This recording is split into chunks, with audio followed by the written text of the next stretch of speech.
Hello, folks. Dan Bird here. It's Tuesday, July 22nd, and this is the Daily Scan. I normally on Tuesdays, I do a technical Tuesday and talk about some kind of technical indicator or how to look at charts, but I don't have any particular topic prepared for tonight. So instead, I'm just going to do a stream of consciousness, and we'll just jump around. I'll do the daily routine, take a look at all of that, and just look at a few things as we go along.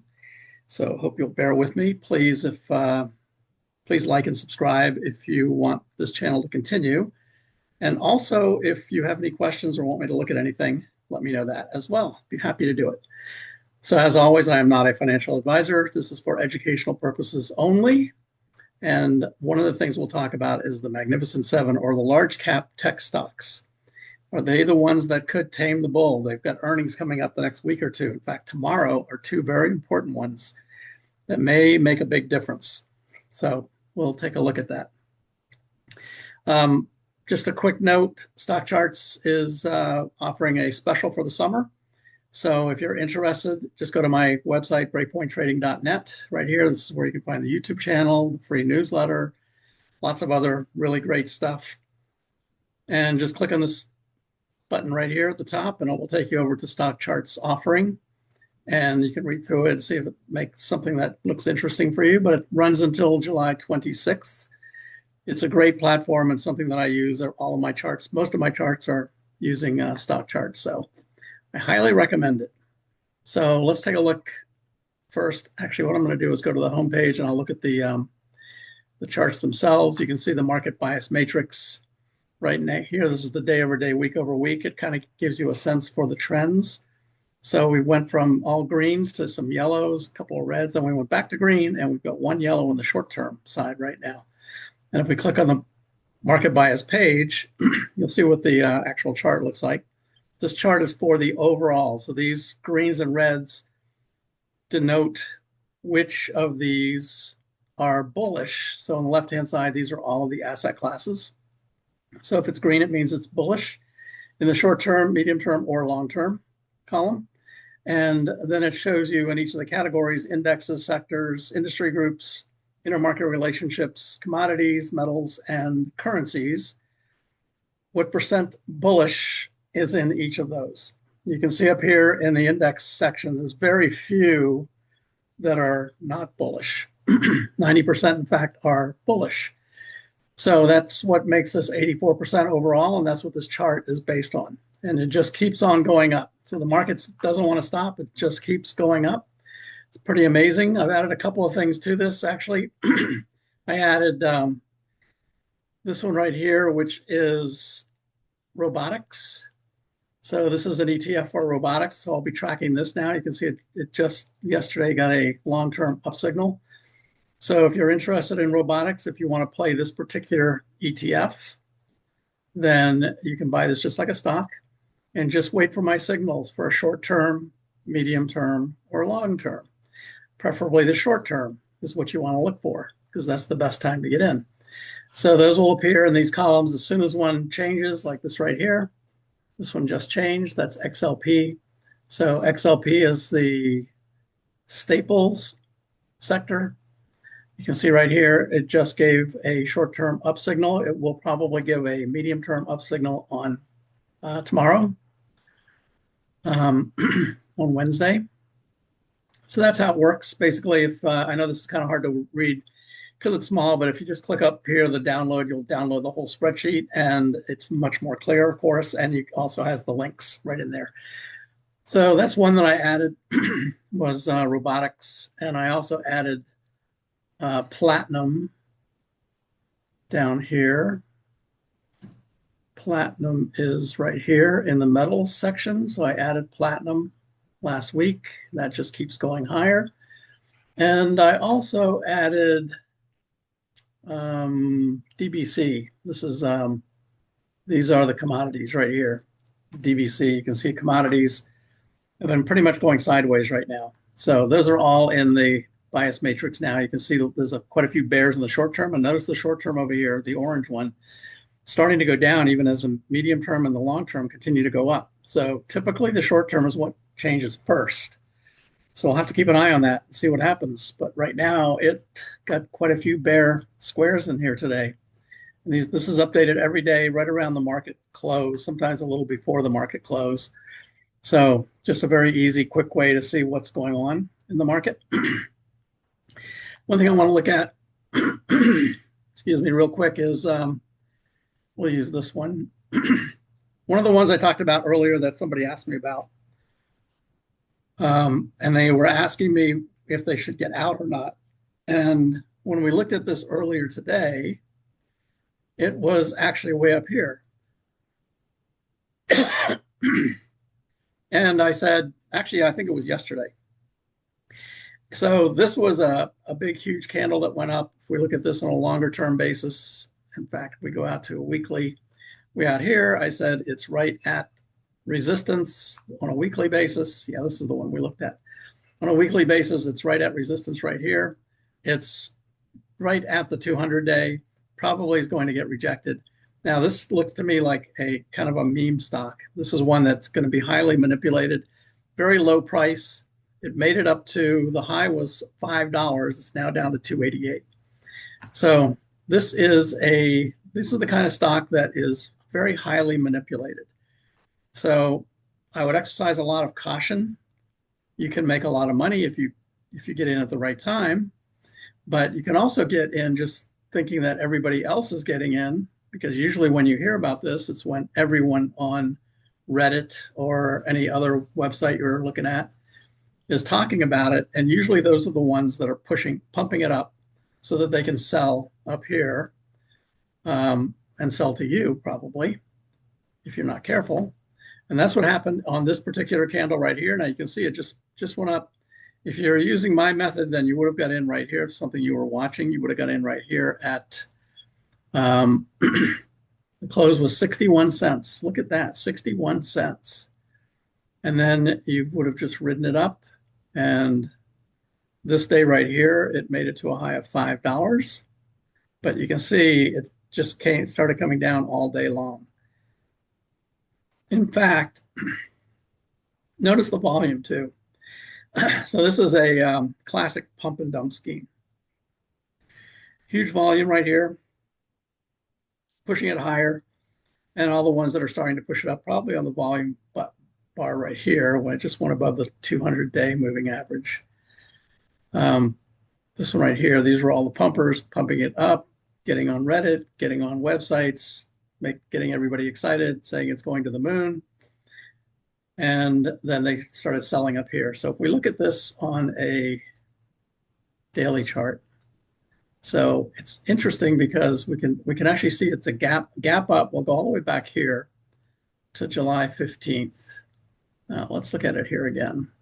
So this day back here was July 3rd. So the 15th was this one right here. So let's go back to, this looks like, where's the high volume day? This one right here, 16th, okay? So the day before that, on the 15th, is when it first started. And then the volume really started coming in on the 16th. So if we look at this on a daily chart, here's the 15th right here. So gap up in the morning, and then it goes sideways. And then next day, a gap up in the morning when it's sideways and slightly higher. This is when volume started to come in. The next day, gap up, and then it pulls back. The next day, gap up. So these gap ups is when people are getting on websites like Reddit and ones like that. That's why I call this a meme stock. This gap up is telling you that it's getting pumped overnight on the websites, and everybody's talking about it and telling you to get in at $1.40 because it's going to $100 or whatever number they want. So right here, it was at $1, and it actually closed at $1.03, and it opened the next day at $1.20. So 20% gain just on the open. So gap up, sideways, gap up, sideways, gap up. Now this is where it's really started taking off. This is where the volume's coming in. So now all of this pumping is starting to take hold, starting to actually produce some results, because now everybody wants to get in. And everyone is saying, look, I got in at $1 back here. And today it's at $2 and closed at $2.26. So I made 200% in 4 days. What could go wrong? Everyone should be doing this. So the next day, all of the pumping seems to be taking hold and volume starts coming in right here. Now notice the red volume versus the black volume. Let me turn that a little bit higher. Turn this up to, let's say 7. All right, so here are all the people that are being pumped. So it starts heading up. Then there's a big red bar for volume. So some people are taking their profits, but it keeps going up. And notice a big, huge volume day right here, down day, big volume, down volume day. Then we get over here towards the end of the day, and this big volume bar right here, big price bar, red price bar, isn't on greater than average. It's a little greater than average volume right there. But this is where all the pumpers are selling. They're all selling to the retail traders. And then we got one more last gasp. All of the people are saying, oh, we've got one more, we got a chance to get in because it's going to the moon. So we got a chance to get in right there. And the very next day, look at the volume the next day. It's even bigger. And then we've got a big volume day there. And then we got a big buying volume on this day, but it's a black candle, which means it opened up here and closed down here. And then we've got 2 huge negative volume days right here. And then volume kind of dries up as it starts to decline, goes lower. Now, at this point, all of these people that were buying into the scheme back through here, they are all saying, well, there's got to be something to this. A lot of people made a lot of money, so I'm just going to hang on. I'm not selling because this is going to the moon. And they just hang on right there. Volume dries up down here. We got one more big volume day right there. Actually, two big volume days, down volume days right there. So that's where the people that started this whole scheme way back here, they're all getting out. And they may already be out at this point. So these volume days right here, let's see if it tells me. So average volume, 13 million across all of these days. 21-day volume is 16 million. That's the average volume over 21 days. Now, 16 million for a 60-cent stock is not really all that much. But when it gets over here, now we've got, let's see what the volume is on this big down day. 37 million. 37 million, almost 2.5 times average volume. And then on the up day, 110 million on the up day. So there's a bunch of sellers in there too, because notice the price did not get back to the previous open. In fact, it only got halfway up through this bar. So even though it's huge volume, 110 million, most of those are probably sellers and a few people that are trying to get in at the last minute. Then the next one is 115 million. That's the biggest volume day yet, and it's negative. It's a negative volume day. So we can just go across there and see the volume. There's 55 million, 76 million. Here's a negative day, 72 million. Here's a negative day, 75 million.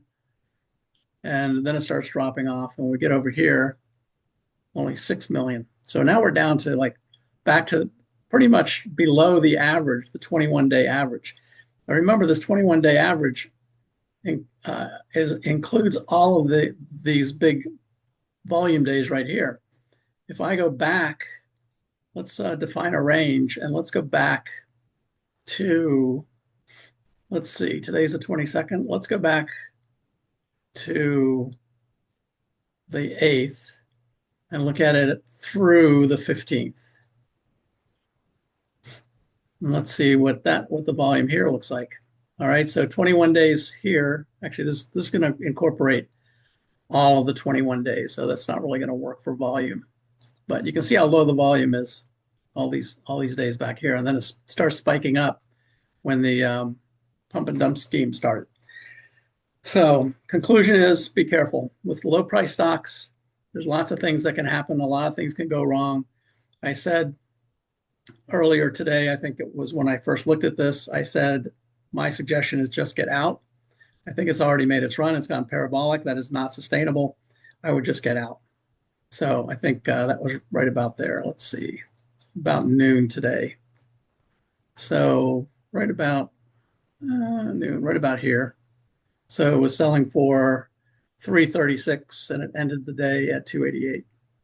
So anyway, of course, anybody can do what they want. This is not advice. Yeah, you can make your own trading decisions and play it as you will. But that's my opinion on that one. That was a pretty interesting one, actually. All right, let's take a look at, first we'll look at Google reporting after the close tomorrow. Had a great day, ended at the high today. So Google is still very bullish, still moving up above all of its moving average lines. The RSI is overbought, so it is due for a pullback. Could that be earnings? We will soon find out. Better than average volume these 2 days also. So this, I think, is mostly traders anticipating the earnings, not traders that know what the earnings are going to be. We'll see what they are tomorrow night after the close. And then the other one is Tesla, which also reports after the close. It did not really do too much today. It sold off and then came back. So it ended up above its moving averages, which is good. This one is not overbought. So the RSI still has more room to go up. So this potentially, if they have a good earnings call, potentially could go much higher. Just curious what the accumulation distribution line looks like on this. Let's put it in over here.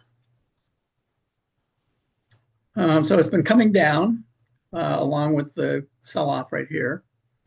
And the trend on this is basically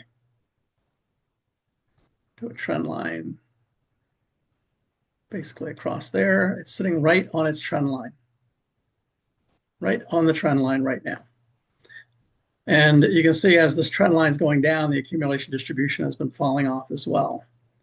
So trying to come back right there, but it's still not even above the previous high that accumulation distribution made back here. So it looks to me like the traders are not really convinced that earnings are going to be that great for this one. Let's look at Google using that accumulation distribution. Now look at there's the difference. Look at the accumulation distribution on Google.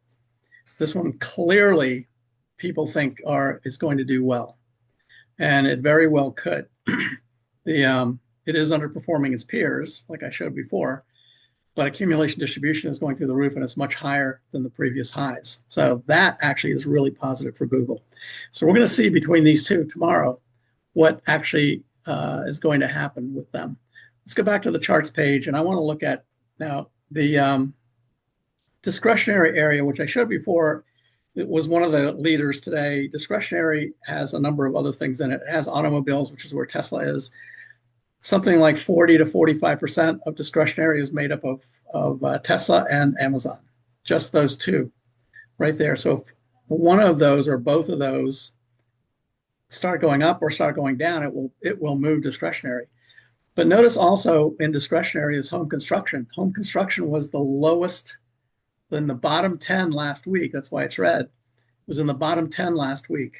But a lot of these companies are reporting earnings. So if we click on this little box right here, we can see which companies are in here. And here's what happened today, just today. So DR Horton up 17% today. Hovnanian up 13%. Dreamfinders up 12%. Pulte up 11%. Lennar up 9%. Beazer Homes. KB Homes. Toll Brothers. Lennar, this is two Lennar stocks right there. MI Homes, Meritage, Taylor Morrison, all of these up more than 7.5% today. NVR, TriPoint. Those are all the major home builders. They're up 7.5% or more just today. And if we look at it over the whole week, you can see up 18%. D.R. Horton, LGI Homes, all of these, right down to here, down to Beazer, up over 10%. And then NVR is down here too, and Dreamfinders, Taylor Morrison. So all of these this is really what's driving the discretionary area, is the home builders. And if we look on the dashboard, we'll see the ones that reported today. There's D.R. Horton, up big time. Just look at that little chart right there.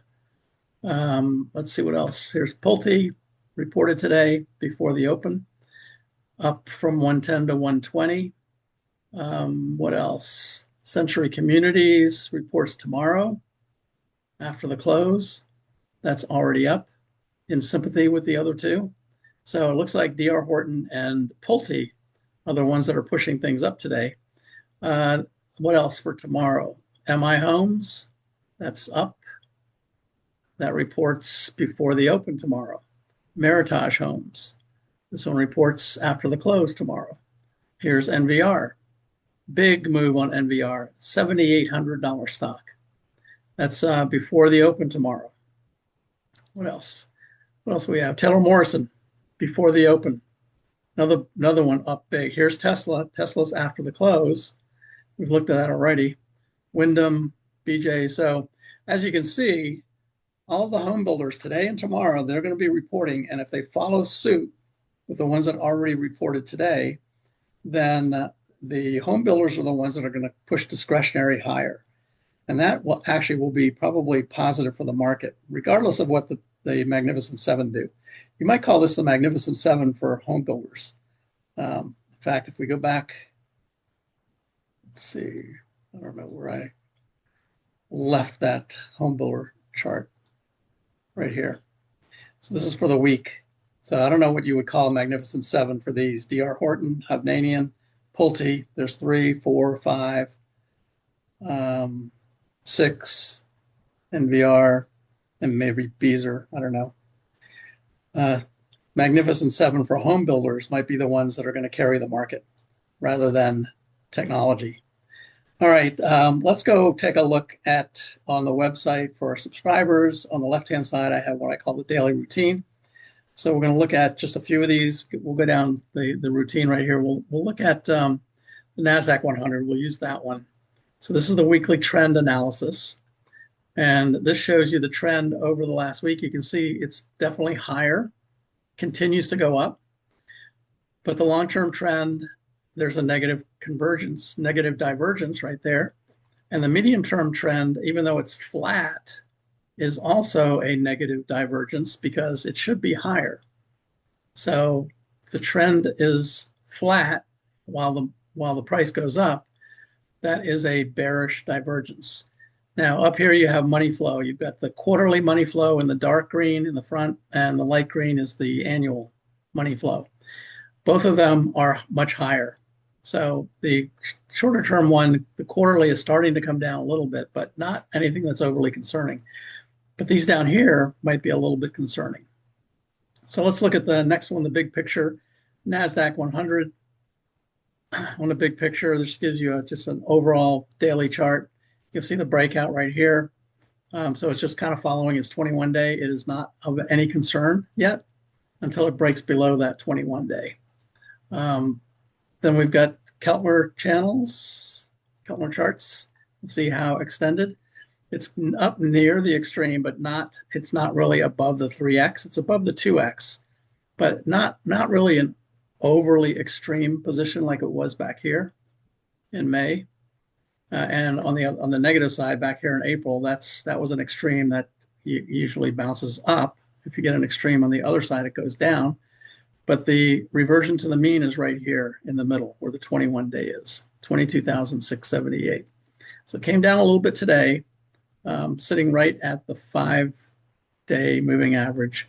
But again, nothing that's really that concerning. This bull market just continues to keep going. If we look at the rotation with momentum, right here, you can see here's the rotation, here's the momentum right here. Momentum is very high. The market has just continued to go higher. One thing to point out is right here, this is a moving average line, and it doesn't cross very often when it gets way up there. It happened right back here in December. It crossed to the downside, and a little bit right here in January before we had the big sell-off in February. So it's right there again, but it might be curving back up. But you can see here, this is making lower lows on momentum. So again, negative divergence. Here's XLY versus XLP. I just showed you why XLY is going up because of home builders. So that's still moving higher, but growth versus value is starting to move lower. Even as the market makes new highs, growth versus value is going down.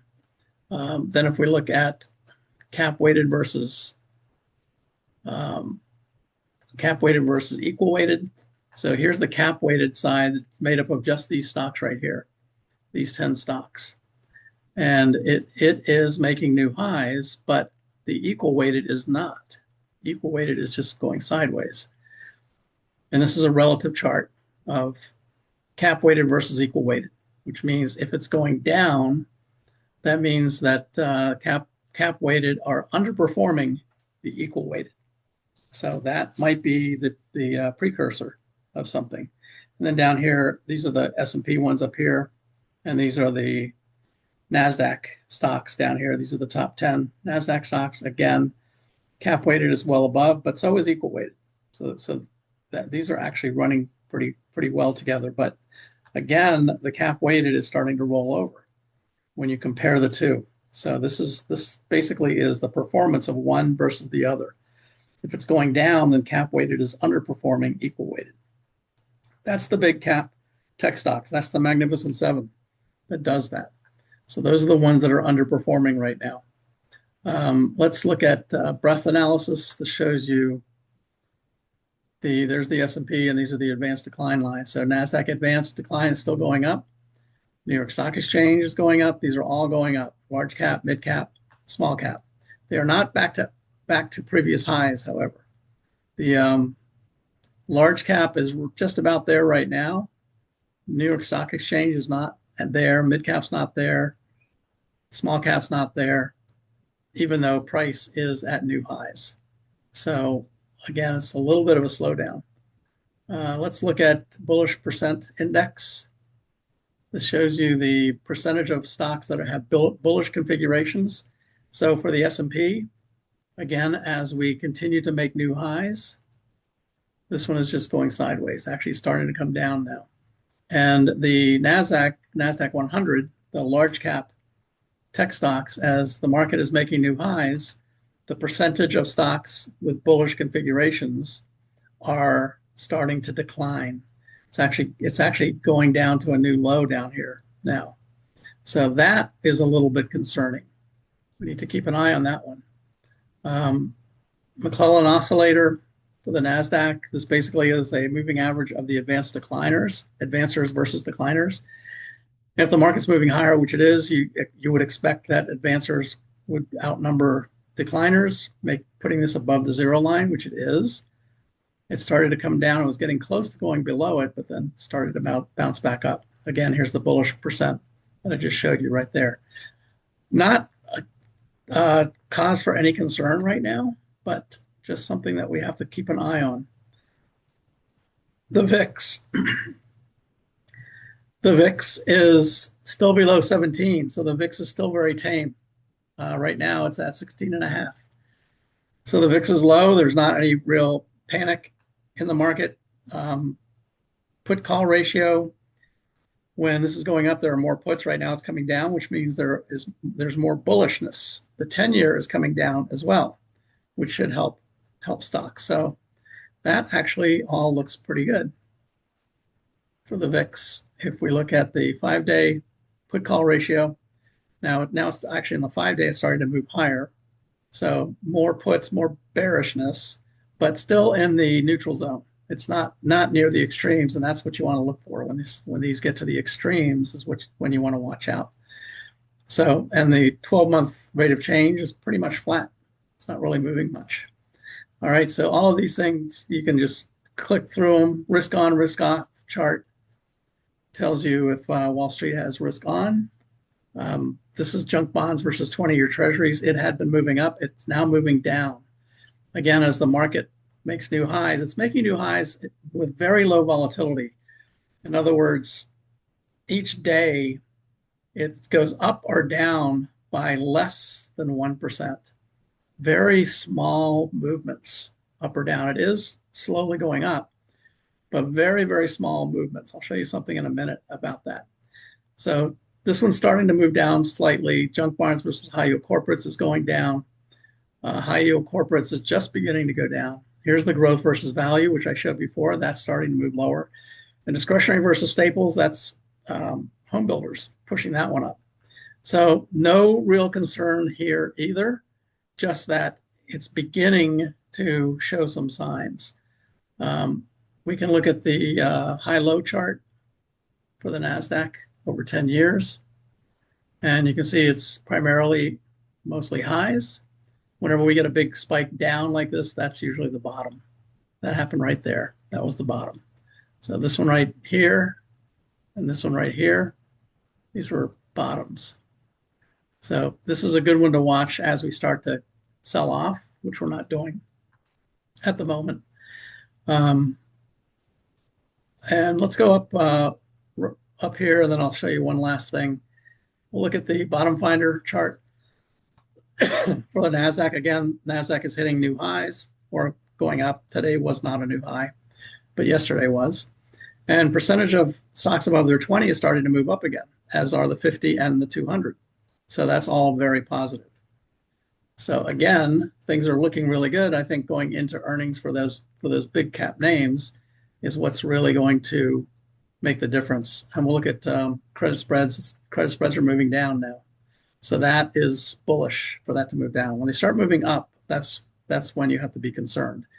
And they did start to move up a little bit, but now they're moving back down again. So not a lot of concern there. All right, the last thing I want to show, this comes from Stock Trader's Almanac. It's pretty interesting. This is, I highly recommend checking out Stock Trader's Almanac. They do great research going back 50, 100 years sometimes. In this particular case, it's the S&P 500 performance, and the article that was just posted today on this is a very interesting article, and we'll talk more about the data and where the data comes from, and we'll actually show the data over all of these years. But this goes back to 1950, and what it means is whenever you have low volatility, like I just mentioned, when you have lots of days where the market does not move more than 1% one way or the other, whenever it breaks that trend, whenever there's a big move of more than 1%, then depending on what that move is, this is kind of tracking that. So if that move is down, so we've been in just basically a sideways pattern, slightly up, but every day is plus or minus 1%. The market just doesn't move very much. At some point, one day, maybe it will be tomorrow with Tesla and Google, or Thursday, because they report after the close. I don't know when it's going to be. But at some point, there's going to be a big, huge move. And if that move is down, so if the move out of that low volatility, when the streak ends, if it's a negative ending, then the market goes down here, and then slowly comes back up, basically just about to where it started back here. Oops, sorry about that. However, if it's a big move to the upside, you can see what happens. The market typically just continues to go up and maybe goes up much, much higher. So this will be about another almost 5%, 4.5% from where we are right now. And this is the trading days, so 70 trading days.